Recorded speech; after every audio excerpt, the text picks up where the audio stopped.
വിശുദ്ധ കുരിശിന്റെ അടയാളത്താൽ ഞങ്ങളുടെ ശത്രുക്കളിൽ നിന്ന് ഞങ്ങളെ രക്ഷിക്കണമേ. ഞങ്ങളുടെ തമ്പുരാനെ, പിതാവിന്റെയും പുത്രന്റെയും പരിശുദ്ധാത്മാവിന്റെയും നാമത്തിൽ ആമേൻ. 4-ാം സങ്കീർത്തനത്തിൽ ദാവീദ് സമ്പത്തിനേക്കാൾ ദൈവകൃപയാണ് പ്രധാനം എന്ന് ഉറപ്പിച്ചു പറയുന്നു.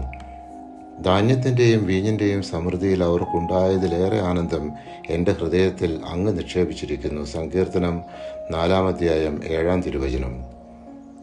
5-ാം സങ്കീർത്തനത്തിൽ ദാവീദ് ദൈവത്തോട് പ്രഭാതത്തിൽ പ്രാർത്ഥിക്കുന്നു. ദുഷ്ടന്മാരെ ദൈവം തള്ളുന്നു, നീതിമാന്മാർക്ക് സംരക്ഷണവും അനുഗ്രഹവും നൽകുന്നു.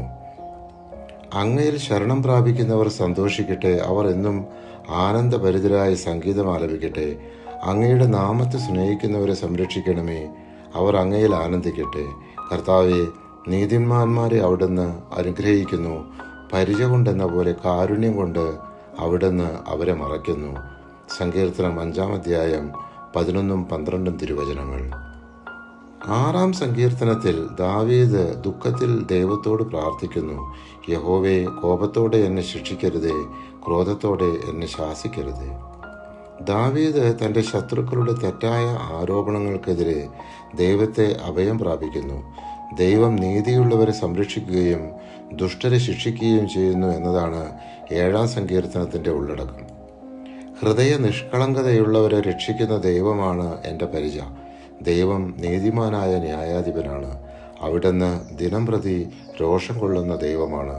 സങ്കീർത്തനം 7-ാം അധ്യായം 10-11 തിരുവചനങ്ങൾ. ദൈവത്തിൻ്റെ സൃഷ്ടിയുടെ മഹത്വം കാണുമ്പോൾ മനുഷ്യനെ ദൈവം എത്ര മഹത്വത്തോടെ സൃഷ്ടിച്ചിരിക്കുന്നുവെന്ന് 8-ാം സങ്കീർത്തനത്തിൽ ദാവീദ് ആലോചിക്കുന്നു.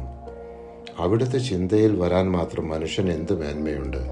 അവിടുത്തെ പരിഗണന ലഭിക്കാൻ മനുഷ്യപുത്രന് എന്ത് അർഹതയാണുള്ളത്? സങ്കീർത്തനം 8-ാം അധ്യായം 4-ാം തിരുവചനം. പരിശുദ്ധാത്മാവെ, തിരുവചനത്തിൻ്റെ അനന്തശക്തിയാൽ ആത്മാവിൻ്റെ ബലങ്ങളും ദാനങ്ങളും നൽകി തീക്ഷ്ണതയാൽ ഞങ്ങളെ ജ്വലിപ്പിക്കണമേ. ആമേൻ.